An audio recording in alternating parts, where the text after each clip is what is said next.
Welcome to a new episode of Dear Future X, and today we have a special guest, Kamya. How are you doing today? I'm good. The weather is really bad, but I'm doing good. Thank you. How are you? Awesome. Thank you very much. I'm just going to get straight into it. Who are you and what do you do?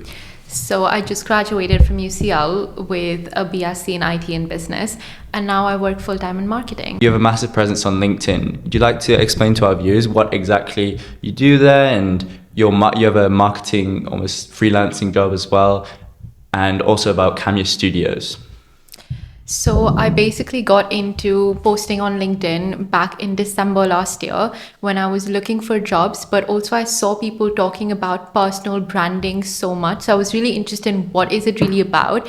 And that time I was working at Kickstart Global as the head of marketing. Oh, wow. So I thought, why don't I just post about that as my first post? And then that's how it started. And I sent a lot of connection requests to different people on LinkedIn. And that's how I basically got into just starting building my presence on LinkedIn. And I also, one of the key pillars that I focus on my personal brand is basically my small business, which is Kamya's Art Studio.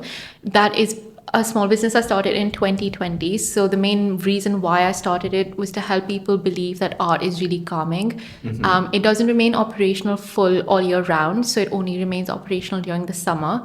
But yeah, I still like posting about it, talking about it, and yeah. That's really interesting. And just going more into Kamya's Art Studios, what kind of products do you make them? Is it like manufacturing? Yeah. So I make them. So Yeah. I make basically home decor and kind of personal accessories. So there are a lot of like fluid arts, one that Reese has. I'm a bit biased. Yeah, so I do mainly fluid art, resin, and journaling. So there are different kind of items. So you have bookmarks, keychains. I've made bigger canvases. So it's basically I focus on personalization. So whatever you want, I will help deliver that. No, I remember because we've obviously met a few times before over LinkedIn. And I remember the first conversation we had, you were talking about basically what Kamya's Art Studio was. Yeah. And I was like, you know what? I've never really ordered anything, because usually when I order something, I would go to Tesco's or I would like go to a big brand. I was like, I've never really ordered something that's personalized before, so I'm going to treat myself and basically ask Kamya to make me this art piece. And honestly, I was talking to Yash about this like the whole time. The personalization and also just the experience that you provide to other people that isn't just art, even like the opening experience of opening the art, it was absolutely amazing. It was like things were handwritten, it was packaged really nicely, and it was just honestly, it's like you have an art piece that like no one else in the world has. Yeah, And I didn't pay him to say this. Like, it's very heavy on the personalization, the customization. Yeah. Do you do it all yourself, or do you have like Yeah. a team? All by myself. Yourself? Yeah. Except my unpaid employees, which are my parents. No, but all by myself. Yeah. Okay, that's crazy. So how long does it take to like make one of your products and then customize it and everything? How long would it actually take? So just taking for example what I made for Race. Yeah. So What exactly was it? So it was basically like a 10-inch canvas that you can place on your desk. I'm not sure where he's placed it, but you can place it on a desk on like a stand. Yeah. And it was like I asked him what are his 3 favorite colors, and then I went and mixed them in a cup. And it's more about how you pour it from the cup to the canvas. So that's basically the technique, which is called fluid art. And in a way, the waves are basically meant to calm your mind. So when you look at it, it's going to relax your mind. How did you come across this fluid art technique? Who taught you? I taught myself. No. No, I did teach myself. So basically, I graduated from school in 2020, but I couldn't come here because of the lockdown, and I Yeah. was just going insane. I was doing internships, but I was like, I want to do something like more fun, which Yeah. isn't serious. So I just started like searching on Pinterest a different kind of art forms, and that's how I kind of got into it. Were you always interested in kind of the creativity side of things? Alison, do you get that itch to make art essentially? Because I feel like there's a lot of people, especially when they get into, let's say, starting something of their own, let's say an art studio. Yeah. It's usually from years of experience of, let's say, interacting with art. But for you, it seems like it was something during COVID, and then you just wanted to do something different? So I was always a creative person, but I was never into art. So even if you now give me a piece of paper, I'm probably going to make those 5-year-old mountains and give it to you. Because for me, art is so different. It's like I can't sketch, I can't really do watercolor and kind of like the classic things. I like to take it in a different form. Yeah. Where do you think your like passion in art started? When you mentioned that it was from a young age or something, like, was there someone you were inspired by? Where did it start?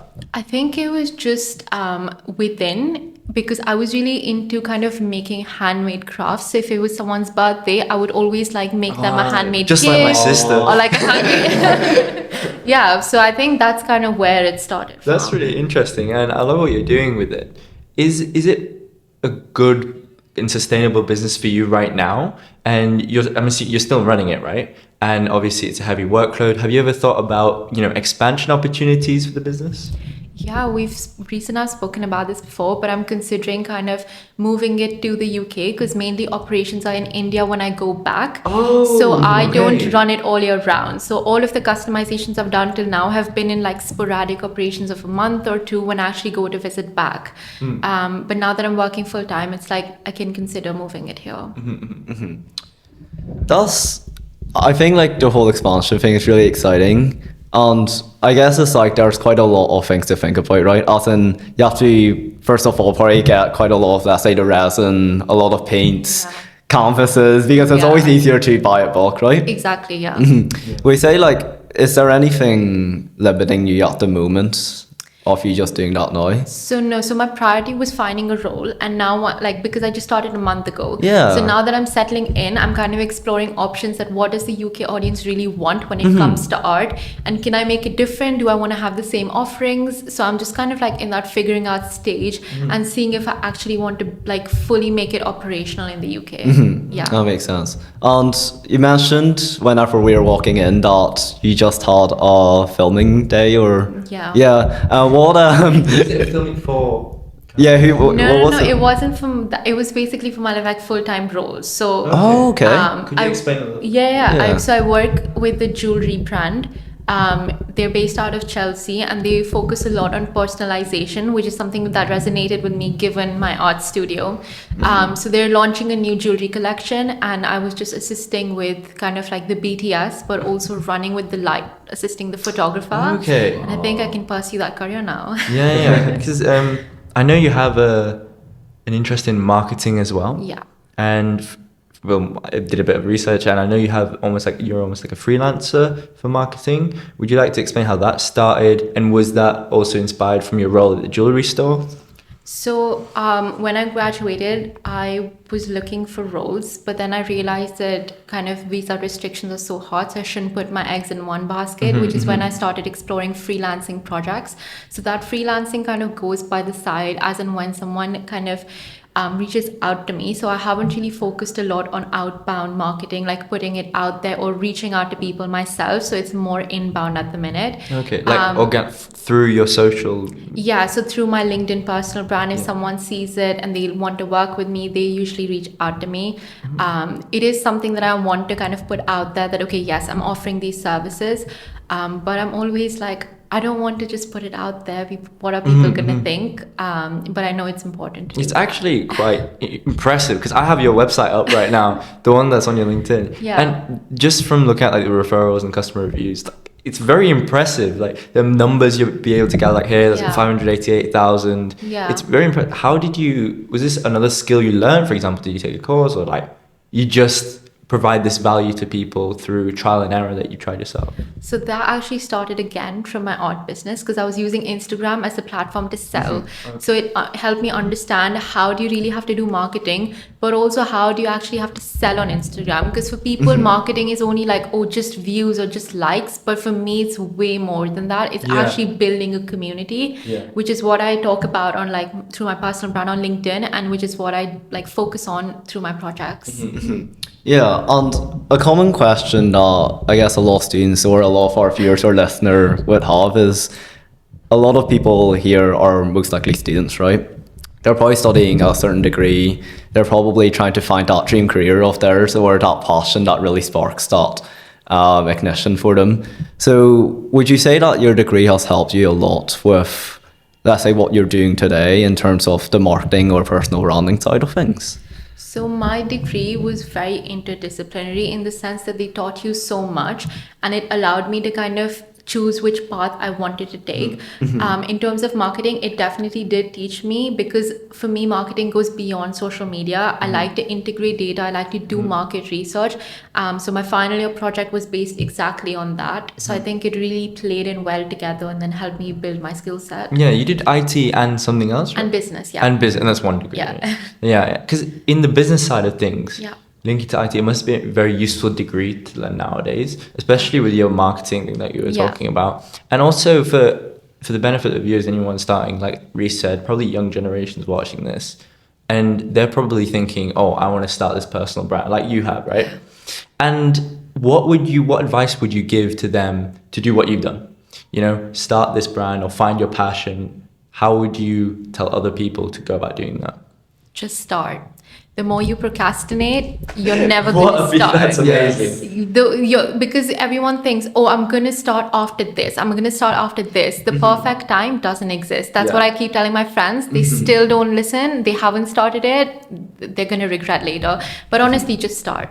Yeah, it's like the old Chinese saying, it's like, the best time to plant a tree was 10 years ago, the best time is now. Exactly, It's yeah. 20 years ago. Oh, is it 20? Oh, sorry. No, exactly, yeah. No, I still agree with that. And for what are the common reasons for, at least from what you've heard of, why people are scared to start?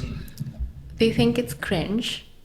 Yeah, I still think it's cringe. But honestly, I feel like if I didn't start, I really wouldn't be here, because I got my full-time role through personal branding Oh, did and you? all of my freelance projects Wow. through posting on LinkedIn. And the second thing they feel is like LinkedIn isn't a platform for that. But honestly, LinkedIn is growing to be one of Yeah. the biggest creator platforms. It doesn't have to be your selfies on your personal brand. It just has to be like your story. Because I started out talking about how I got into marketing as a student marketer. It can be as simple as you want. Like if you attended Yeah. a lecture, you took away something from it, post about it. Simple. Let's take an example here. Let's take me or Reese, right? Yeah. We're medical students. Yeah. What should we do to get to where you are? Like you mentioned, just start. You mentioned you started posting about marketing stuff. Yeah. Is it the same like what we're doing with med students? Just post day in their lives. What advice would you give? So if you went to like a guest lecture, for example, or you attended like a lab where you learn something and you think that skill can like teach you something in real life, post about it. Whether it's like adaptability, resilience, strong communication, everything matters. And the more like you talk about it, the more people start to notice you and your skills. And we talked a little bit about different platforms. Like you mentioned LinkedIn. Yeah. You have Instagram, and then Yeah. do you post on TikTok or anything? Any other platform? So Instagram and TikTok, I keep it like separate for like the brands I work for. So my main personal brand is on LinkedIn. I've been considering switching to Instagram for a long time, like building it as an add-on platform. But I feel like I have so many social media accounts. Do you have like multiple Instagram accounts? Or? I know I'm logged into every single client's, like my full-time role has like 3 different accounts. My camera roll, my phone storage is dying. Yeah. That's insane. Like, it must be really difficult, like, having that fear in the back of your mind that you might post something in a different client. This is on Instagram, not LinkedIn, or a different account. No, honestly, Yeah. that is a big fear, because especially when I'm posting stories, and that's the reason why I never end up posting on my personal Instagram. My personal Instagram is dying in the corner because I'm so focused on helping brands build the buzz. My Instagram's just on the back seat. Yeah. You talk about, like, building a buzz. I actually just said that there, and I know that's, like, one of your slogans that you use, right? It's on your LinkedIn as well. yeah, building a buzz, your neighborhood marketer. How did you come up with that? So I was really like interested in seeing, for me, marketing isn't like a one person like thing. It's like a lot about collaboration, and that's something I relate to like bees. To actually produce honey, it requires collaborative effort of multiple bees. So I link my analogy of marketing to bees and how they produce honey. So I say I help build the buzz, but I also say I help founders be seen. So I really play on the Be what, word. sorry? Be seen. Be seen, oh, Yeah. because the bee. Yeah. So I really like playing around that. And then for your neighborhood marketer, so because I chose the color brown, brown really meant kind of someone that's close to you, that understands you, and that is actually going to like help you solve problems. And I feel like your neighbors kind of like really help you do that. Like they're there if you need something. So I kind of link that. You mentioned like these kind of themes that you build, almost like a bee, or you had the color selection as well. And for anyone like building their own account or whatever, how important is that in almost like a consistent theme in your account and your personal brand? I feel like it's not that important, just because I've changed my banner 50 times and I'm still like designing a new one. Yeah. I feel like it's more about just get yourself out there, get your name out there and what you want to be known for. You can always think about your colors, your slogan later on. Just go for it first. I have a question, and it's like there's like interplay between marketing and personal branding, right? And this is a fun question I thought of. It's like, what are the top programs that you use for marketing that you can't survive without? Programs as in like tools. Yeah. Canva. Just Canva. I think Canva, but also Notion, because like for marketing, you need so many like different kind of, you need like a content bank, you need a content calendar, you need to like build on a strategy. So Notion. We actually got sponsored by our King's Entrepreneur Society just recently got sponsored by Notion and Canva. That is so cool. Fantastic. Yeah, fantastic marketing. Like we didn't need to do anything else. If you want to check out Notion or Canva, make sure you do. Or if you want to do a partnership with me. Yeah, this is how it works. Yes, and another thing, because the main reason why I really wanted to invite you on this podcast was, well, first of all, you're just such an like interesting person. Like you've all this personal brand stuff. You have lots of different clients, and you're also balancing that with the internship that you're. It's an internship or It's a full-time role. A full-time. It's not even intern. I know people get confused because it's intern, but I feel like a lot of full-time roles now start as an intern with the title, but it's a full-time 9:30 to 5:30. 9:30 to 5. Oh wow! So it's like, how do you leverage your personal brands to get people to basically either reach out to you or That's a for people to very- increase It's the a very opportunity? good question, but I struggle with it because I wake up early to be able to engage and post on LinkedIn. I spend my lunch breaks engaging with people and like my journey back home engaging with people. Wow. And I book networking calls after my 5:30. Like after my job's over, I Yeah. book it after that. How do you survive? That's crazy. Yeah, I don't- But any minute of free time you have, it seems like you're always dedicating I know, it to. I'm always on LinkedIn because my friends say that I have like bombarded their feed with my comments. And is there any like, we talked about posting on LinkedIn or posting on Yeah. Instagram, and you mentioned posting in the morning for LinkedIn. Yeah. And is there something like any tricks or tips you'd have? For example, what time you post on, would that increase engagement or something? Yeah. Something you've noticed? So I used to post like around 4 p.m. or when I was still like a student. Feels like a long time ago What now. days? Like how consistent? Yeah, so I used to post 3 times a week. But I used to post around 4 p.m. But I realized that my audience was all across, and like a lot of them, like if they're back in India or they're from Pakistan, the time they've zones. slept. Yeah.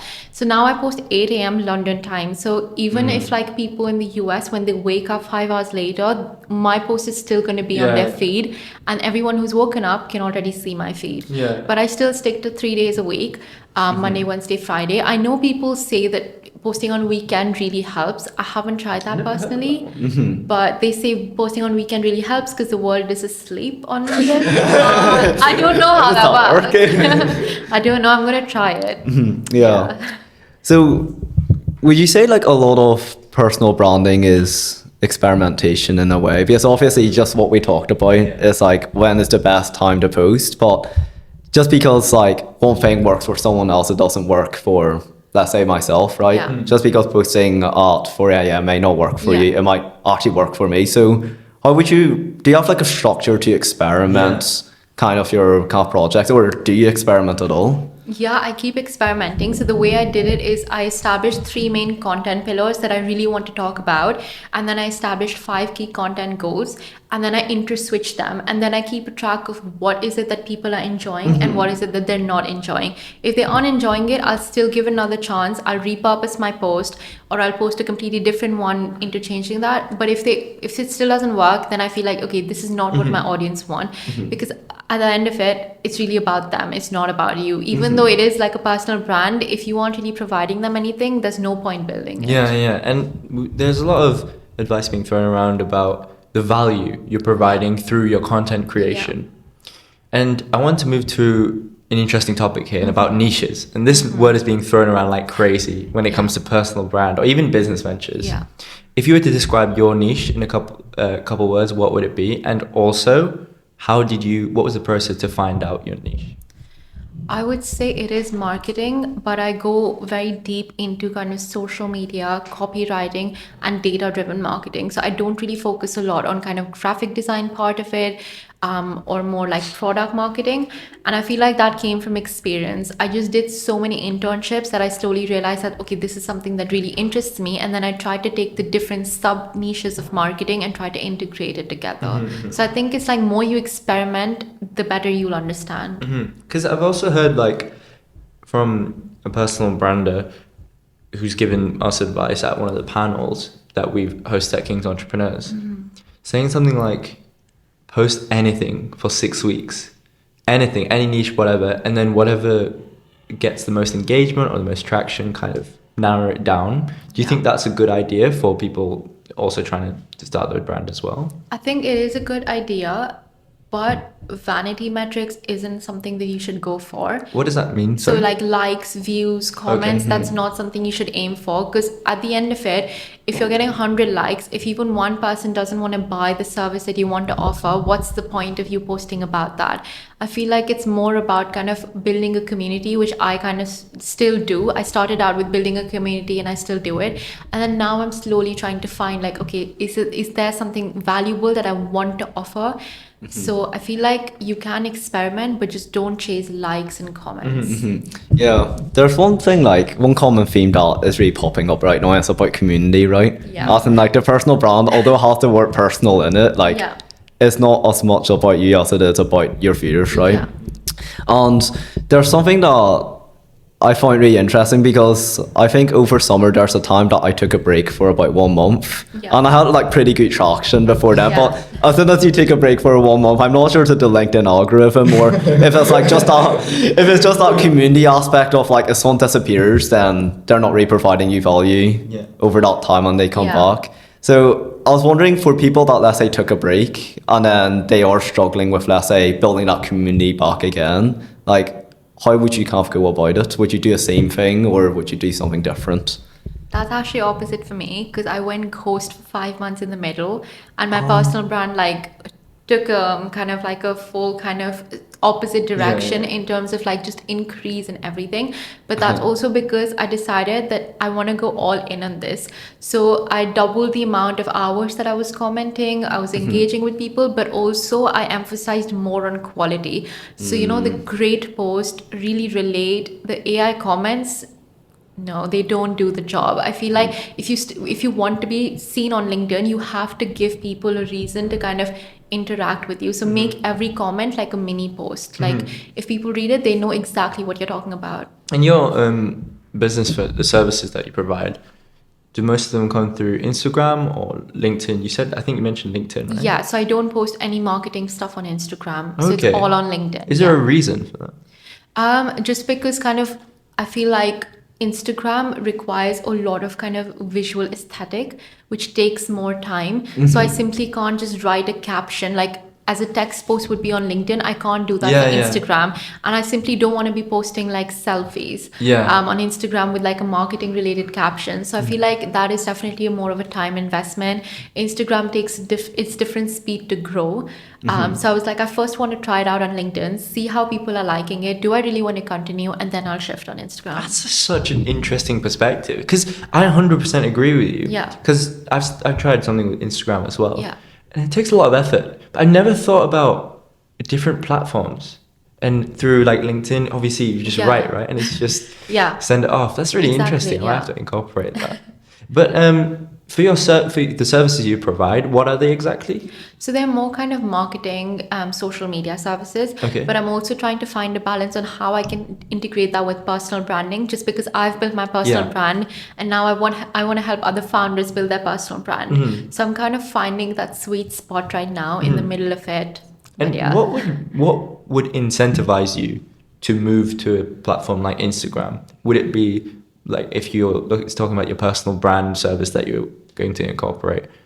Is it if that pops off really well, then you might think, oh, I might get more traction on Instagram as well? What would incentivize you to? I feel like with Instagram, because you have stories and you have reels, there's so much more that you can share. You don't really have to be professional 24/7. You can share more like behind the scenes. Yeah, And like authenticity is being thrown around so much nowadays. And stories is exactly for that. Like if I'm recording this podcast, I could post an Instagram story right now. But for LinkedIn, I'm going to have to sit down, write a whole draft, wait for the podcast Yeah. link to be released. It's more like kind of like it works in a more organized manner, I feel. Also be like quite planned on, especially for Exactly. writing sometimes. Like just because it makes sense in my head doesn't mean it would make Exactly, sense on a yeah. post, right? Exactly, yeah. But over video is I have struggled with that so many times, honestly. Yeah. But in terms of because this episode would be called Dear Future Personal Branders, right? Yeah.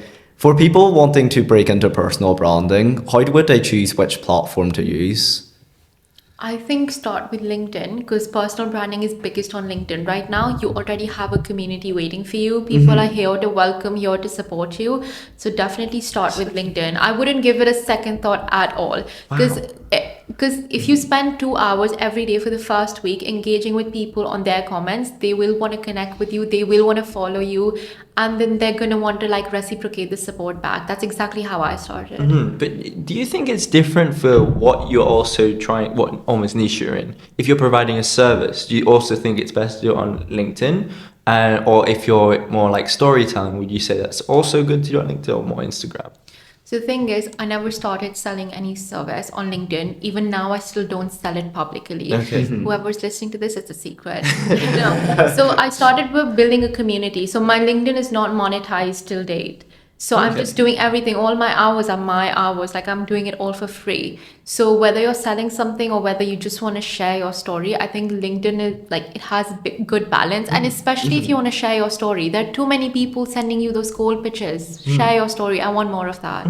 Even if it's not, I think it's really interesting and also enlightening for the viewers that are watching because it's definitely surprising to me. And because I always thought of LinkedIn, whenever people think of LinkedIn, the words that go to mind is like jobs, internship, those kind of industry Careers. words. Yeah. Exactly. But maybe that means there's an opportunity to kind of go into that personal branding, like you're saying, it's blowing up right now Yeah. on LinkedIn because not many people are doing it. Not many people associate LinkedIn with that kind of stuff. Yeah. But if it is there, then it's another Yeah. place for people to feed content. That's really interesting, actually. You touched on the word authenticity a little bit. Yeah. And how do you incorporate that into your LinkedIn posts or on social media? Yeah. I feel like people think being authentic is like sharing 100% of your life, but I probably don't even put out 1% of it.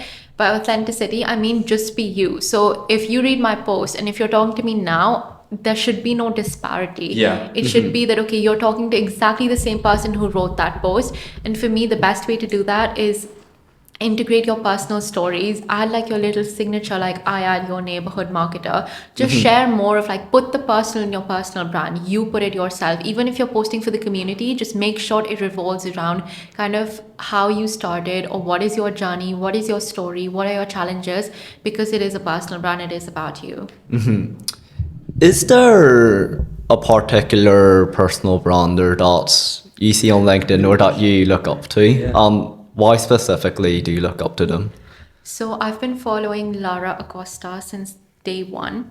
Could you, could you so- explain who it is? I've never So Lara Acosta basically had started her personal brand from her university kitchen when she was struggling to kind of find a full-time role.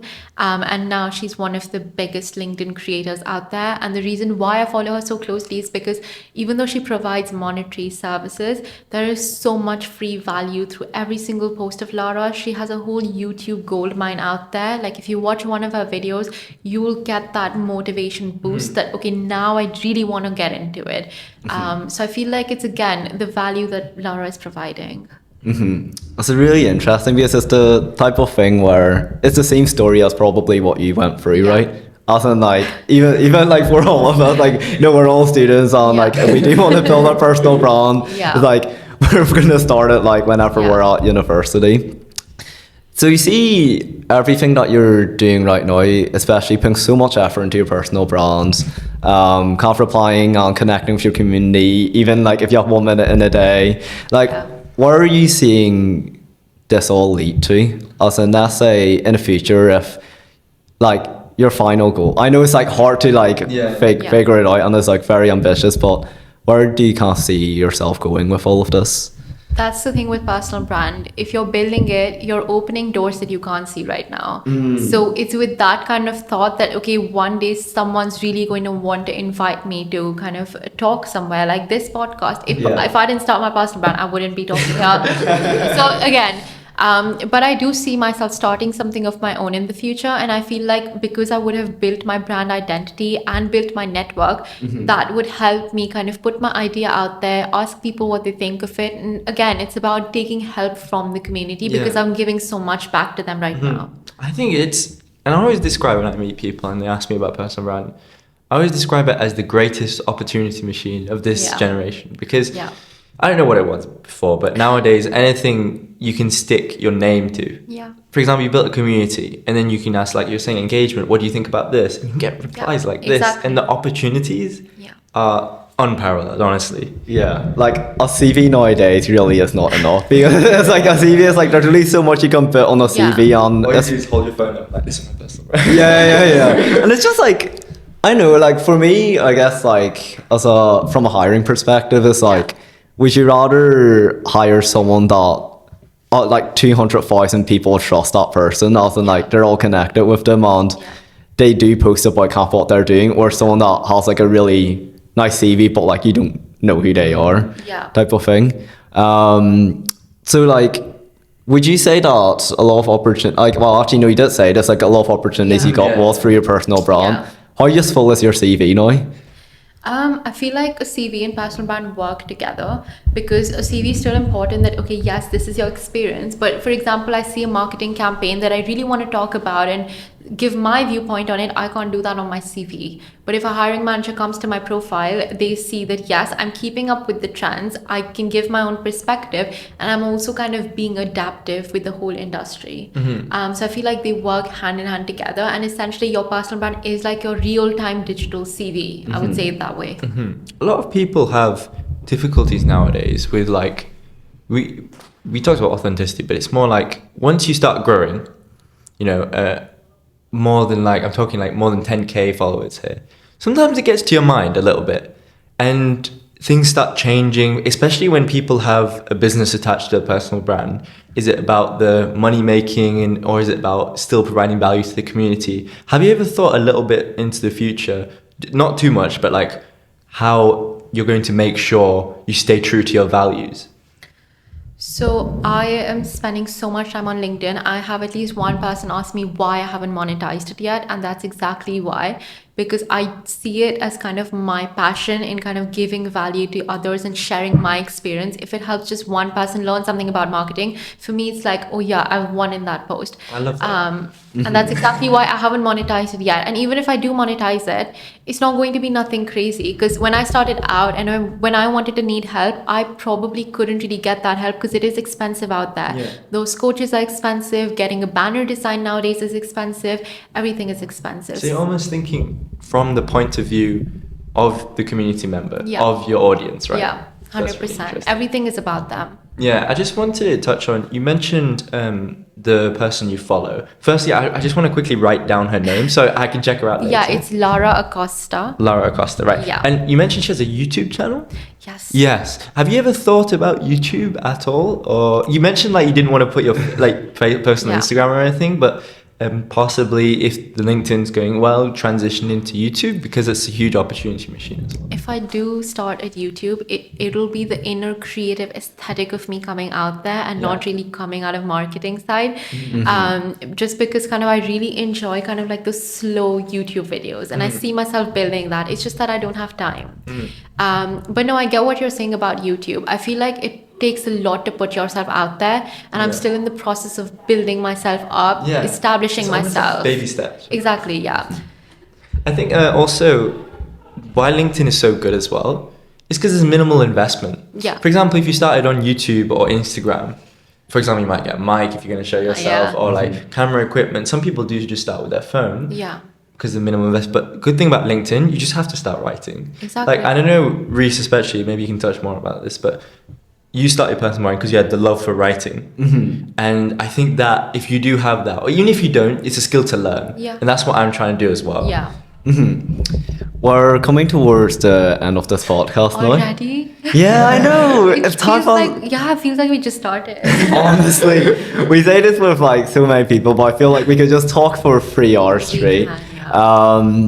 But I think like the one thing that we always try and do at the end of the episode is for the viewers watching, what is, if you can give them a plan for the next, let's say 7 days, like what can they do to really embark on this journey that you have embarked on? Almost like steps to success. Yeah. The first step is optimize your profile. We don't want random selfies for your LinkedIn DPs or like banners of the London Yeah. Bridge. Don't want that. Optimize it. Watch Lara's video. It's on YouTube. Okay, Wait, which one? It literally says like 7-step guide to like starting your personal brand. You write it It's a down. goal. Wait, out there. No, yeah. So I think optimize your profile. And then I would spend the next 2 or 3 days engaging with people, send out connection requests, send out at least 20 every day, especially when you're starting out. Yeah. And then at the end of the week, think where do you want to what do you want to post about? What do you want your first post to be about? And the next day, publish it.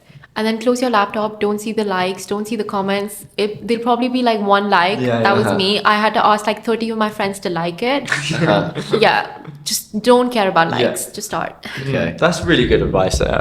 I'm definitely going to go watch 7 Steps. Me and you both. Yeah, 100%. Well, thank you very much for coming on it all this way to film with us, Kamya. I hope you enjoyed. We definitely did. Make sure to check out Kamya on LinkedIn and all the services that she provides, especially at Kamya Studio. It's awesome. And thank you very much for watching.